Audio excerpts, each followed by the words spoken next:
In HealthWorks, you know, your mind can be a very powerful tool in the decision to lose weight. Rena Greenberg explains in her new book, The Craving Cure, Break the Hold That Sweets and Carbs Have on Your Life. She has taught her method to more than 100,000 people in hospitals throughout the U.S. And this morning she joins us live in studio, along with Veronica Douglas, who is one amazing woman. Tell us how much weight you've lost. 70 pounds. And how long did that take you? A year and a half. Wow. All right, let me just say this right from the start. My name is Lila. I am a carb addict, okay? How were you able, first of all, how common is that? Why am I so addicted to carbs? Well, you know, consciously, we obviously all know the foods that are best for us, and we all want to look and feel our best. But subconsciously, we want to continue with the old eating habits from the past. The pasta, the chocolate, the bread. Exactly, yes. The overeating, the binging, the snacking, the emotional eating, because we're comfortable with these habits and we associate pleasure with those foods. So there's this conflict inside ourselves where consciously we want to lose weight, want to look good, and subconsciously we want to continue with the behaviors of the past. The Craving Cure method is all about how to resolve that conflict permanently so we never have to diet again. What's the real key? The key is changing the negative mental programming that causes us to perpetuate the old behaviors that are causing us harm. So we've got to change the inner pictures, change the subconscious programs. And you are obviously the star student. Talk about what you felt like when you were all of those pounds bigger than you are now. And what was your downfall? What is it that made you as heavy as you were? Not resting, doing too much and not enough time to exercise. And where I work midnights. So I'm constantly worried about what time do I, sleep and eat. So I was not eating as much as I should and not eating healthy things like fast food and sweets. Like now I read Craving Cure and I didn't realize I ate as much sweets as I did.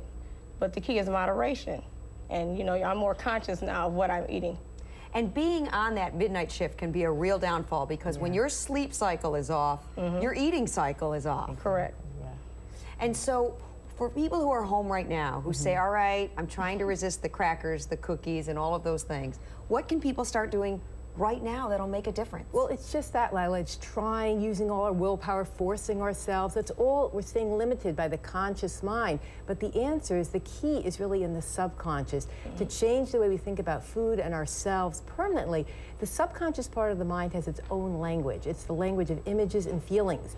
So if we want a different result, if we want to be healthy, look and feel our best, we have to plant images in the subconscious part of the mind that are going to lead us to enjoy exercise, that are going to lead us to prefer salads, water-rich foods, and be turned off to the foods that are harmful to us. Like some people say, you wouldn't go to bed without brushing your teeth. Exactly. Don't finish your day without at least some sort of exercise. Yes. At some point in your day, you need to include that kind of exercise. Right, and it has to become a form of pleasure, and then we're going to naturally move towards it rather than thinking it's a chore, something that we have to do. How do you think you were able to make the difference? How were you able to change your life? Strong will.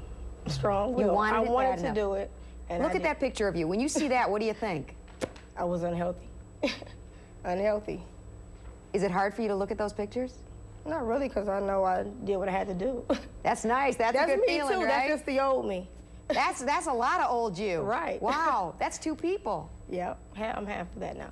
How great is that? Great. So what would be your words of inspiration to somebody else? Never quit quitting.